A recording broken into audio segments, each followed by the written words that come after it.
This will be exchanged on the Australian side by Her Excellency Ms. Harinder Sidhu, High Commissioner of Australia to India, and on the Indian side by Shri Rajiv Maharishi, Home Secretary.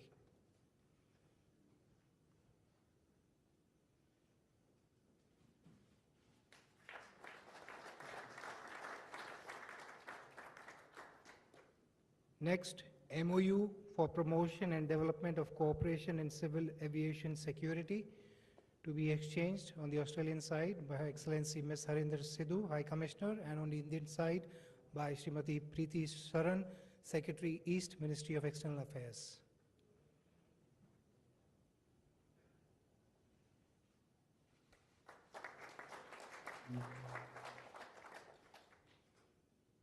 The third MOU is on cooperation in the field of environment, climate and wildlife to be exchanged by the Australian High Commissioner and Secretary East Preeti Saran from the Ministry of External Affairs.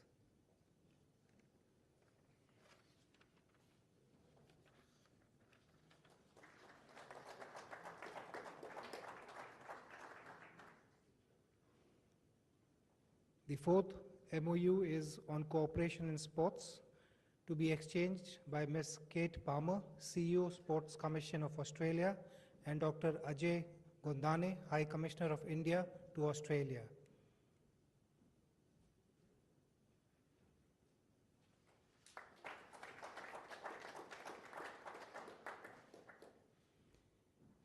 The fifth MOU is on cooperation in the field of health and medicine to be exchanged by the High Commissioner of Australia to India, Excellency Ms. Harinder Sidhu, and on the Indian side by Dr. Ajay Gondane, High Commissioner of India to Australia.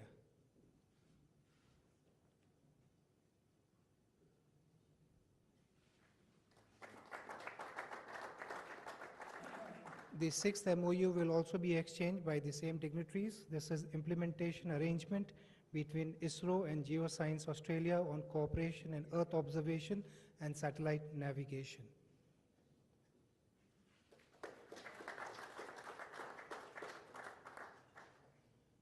May I now invite both the Prime Ministers to step forward to jointly inaugurate the Terry Deccan Nano Biotechnology Center in Gurugram by pressing the start button.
Santosh Jha, the acting spokesperson of the Ministry of External Affairs, to continue the proceedings. Thank you. May I first request Prime Minister of India to make his statement. His Excellency Prime Minister Malcolm Turnbull, members of the media, Excellency, I am delighted to welcome you on your first ever visit to India. Just last month, we witnessed a thrilling conclusion to the border Gavaskar Trophy. In my speech at the Australian Parliament in 2014, I had spoken of legendary Bradman and Tendulkar.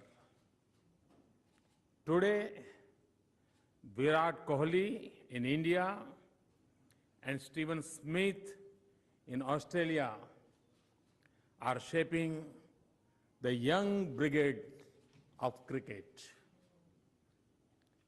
I hope your visit to India is as productive as it has been for Stephen Smith batting the other Australian captain. Excellency, I vividly recall our meetings on the sidelines of G20. They have always reflected a strong sense of convergence and purpose. I particularly appreciate your active interest in advancing the substance of our engagement. The journey of our cooperation is firmly on course. Under your leadership, our relationship has touched new milestones, and your visit gives us an opportunity to shape new priorities in our strategic partnership. Excellency, the waters of the Indian Ocean remind us of our linked histories. They are also a pointer to our connected destinies. The values and principles of democracy and rule of law are common to both our nations.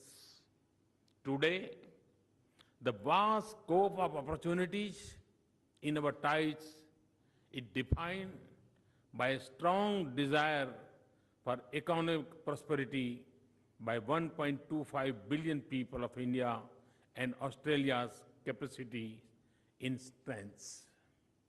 Friends, in our discussions today, Prime Minister and I reviewed the entire gamut of bilateral relations.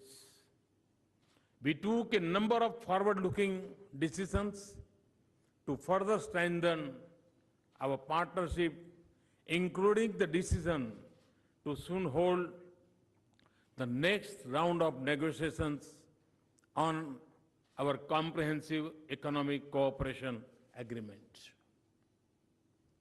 In a lighter vein, I am of course glad that our decisions are not subject to the DRS review system. Friends, both India and Australia recognize the central value of education and innovation in the prosperity of our societies. It is no surprise, therefore, that cooperation in the field of education and research is one of the most important aspects of our engagement. Prime Minister and I have just inaugurated the Terry Deakin Research Center on Nano and Biotechnology, which is a classic example of the kind of cutting-edge science and technology cooperation that is happening between our two countries. The Australia-India Research Fund of nearly $100 million has focused on collaborative research projects in the areas such as nanotechnology, smart cities, infrastructure, agriculture, and disease control. Our joint development of bananas fortified with vitamin A has entered the phase of field trials. Our scientists are also collaborating on developing more nutritious and hardy varieties of pulses. These are just two examples of our outstanding science cooperation, firmly rooted in tangible outcomes that will improve the lives of millions, including our farmers. I also extend a warm welcome to the large delegation of Vice Chancellors and heads of vocational training institutions that is accompanying by Prime Minister. A number of institution to institution tie-ups have been concluding during this visit. Student exchanges are an important element of bilateral education cooperation. Australia is home to more than 60,000 Indian students. Increasing number of Australian students are coming to study in India. Responding to the aspirations of India's youth, building world-class institutions in India is one the objective of my government. Prime Minister and I discuss ways by which Australian universities could connect and contribute to this goal. Friends, Prime Minister and I share a conviction that our economic growth and prosperity must be gentle on the environment. We are happy that our dialogue and cooperation in the other forms of energy, including renewable energy, is on the upswing. I would also like to thank Prime Minister for Australia's decision to join the International Solar Alliance. And with the passing of legislation in the Australian Parliament, with bipartisan support, Australia is now ready to export uranium to India. Friends, Prime Minister and I recognize that our future is deeply tied to peace and stability in the Indo-Pacific. We therefore agree on the need for a secure and rule-based Indo-Pacific. We are also aware that in this globalized world, challenges like terrorism and cybersecurity extend beyond the boundaries of our region and therefore require global strategy and solution indeed. Prime Minister's understanding and insight into regional and global issues brings a new dimension to our cooperation on matters that concern us both. Our cooperation in the areas of defense and security has reached new heights. Our maritime exercise and exchanges have been productive. Our bilateral mechanisms on counter-terrorism and transnational crimes are functioning well. I'm particularly pleased that we have been able to conclude an MOU on security cooperation during this visit. We also agree that strong regional institutions are necessary for peace, prosperity, and sense of balance in our region. We would therefore actively work to cooperate more closely with members of the East Asia Summit and the Indian Ocean Rim countries to pursue our common interests. Friends, a major pillar of strength in our partnership is the connect between our societies.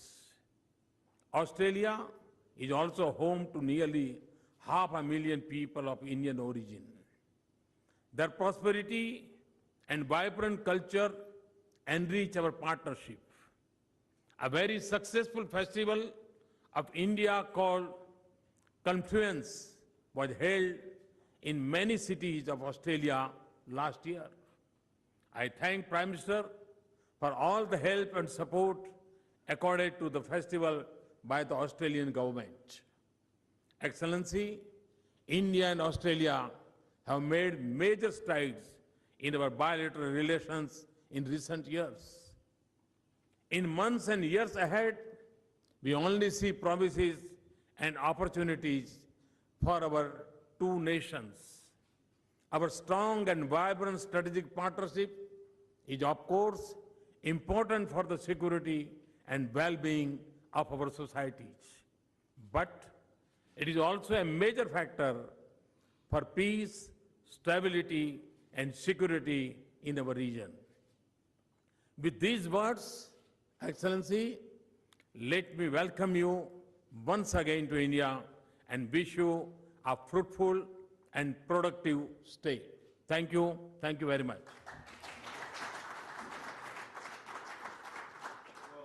Thank you. Your welcome, your hospitality is as warm as it is magnificent. We're very honoured to be here at your invitation. As you said, our two nations have so much in common. Cricket, of course, but we have a commitment to democracy and the rule of law. And you lead, sir, the largest democracy in the world. Indian historians have often described that India was an improbable democracy, but it is the world's largest. The success you have achieved is the wonder of the world. The largest democracy in the world, shortly to be the largest nation in the world, built out of so much diversity, and you've achieved this remarkable unity of purpose. And defying again skeptics, you've delivered a growth rate that is equally the wonder of the world, recognising that opening markets, deregulation, enabling businesses and individuals to pursue their own dreams, their own freedom, is the way to deliver the prosperity upon which all depends. Now, Australia has, Prime Minister, the resources and the expertise, as we've just seen, to make a very substantial contribution to India's growth and development.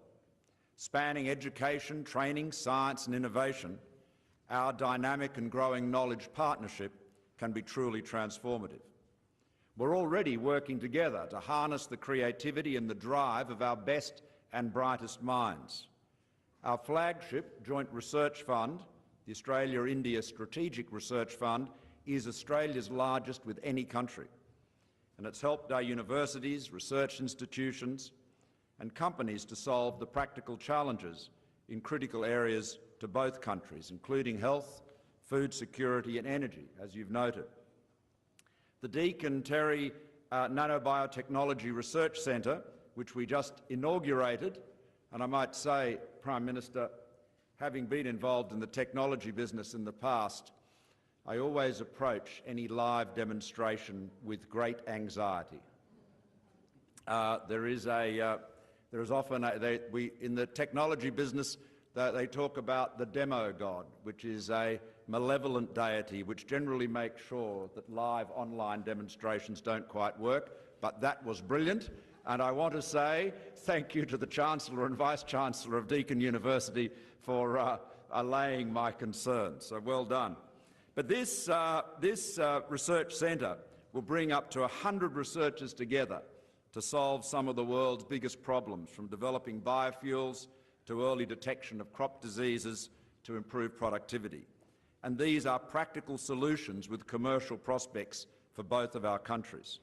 And likewise, there's the potential to work with your government, Prime Minister, as you pursue your ambition to train 400 million Indians over the next few years. Our world-class skills training system, including Train the Trainer courses, which are already piloted in 5 Indian cities, can help India build scale quickly and open up opportunities for Australian training providers. As you noted, more than 60,000 Indian students studied in our institutions in 2016, And I'm committed. We had a very fruitful discussion about this, and Prime Minister, you gave me a lot of great advice. You have made education and higher education such a passion from your time in Gujarat to now as Prime Minister of India.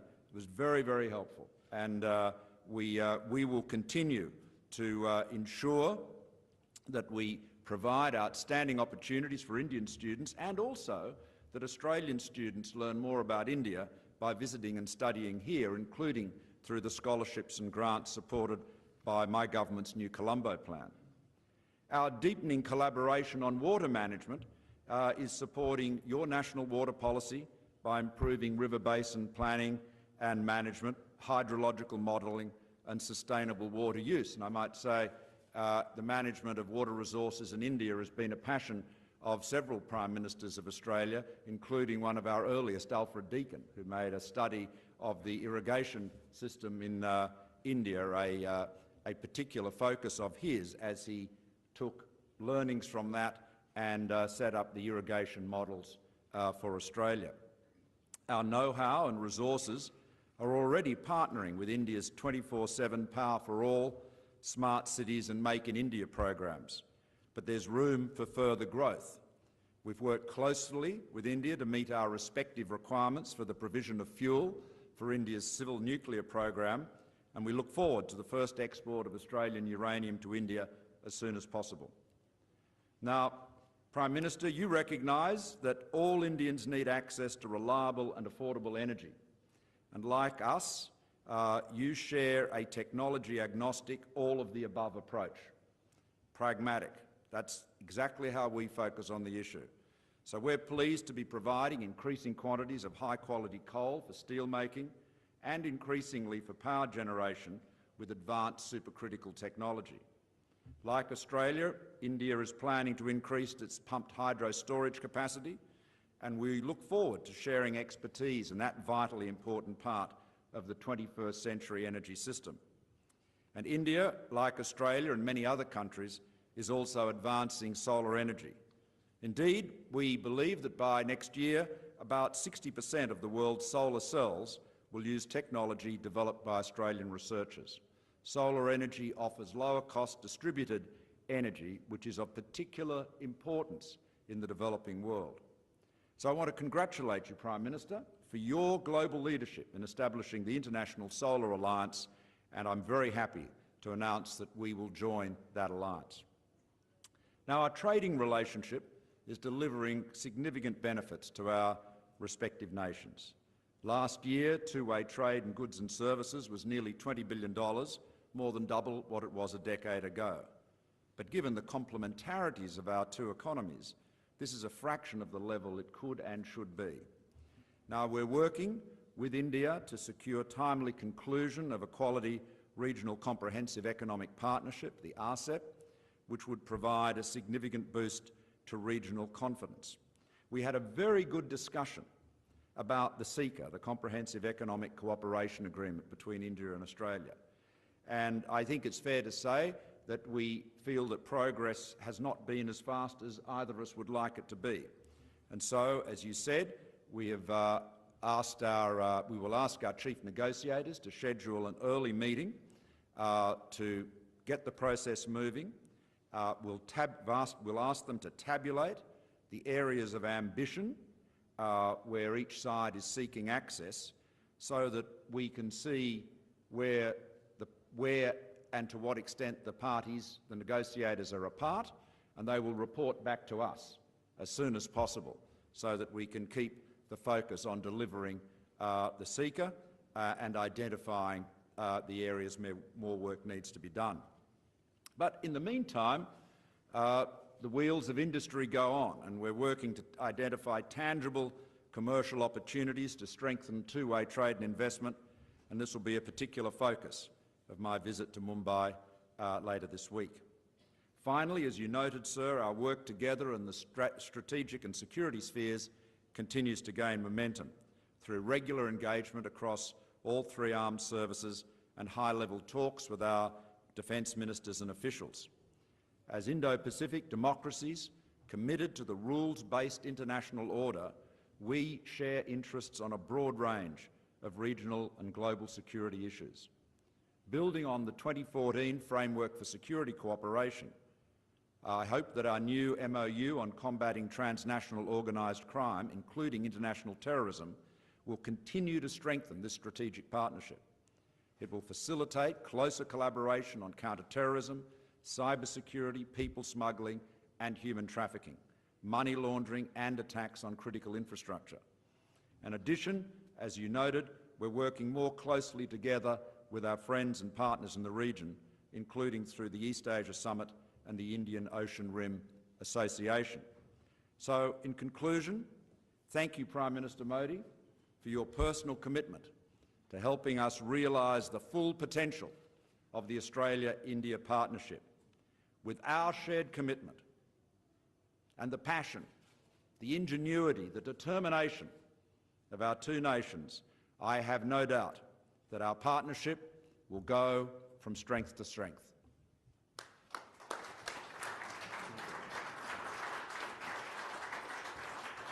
Thank you. Thank you to both Prime Ministers. We now come to the end of the proceedings here. Thank you, everybody.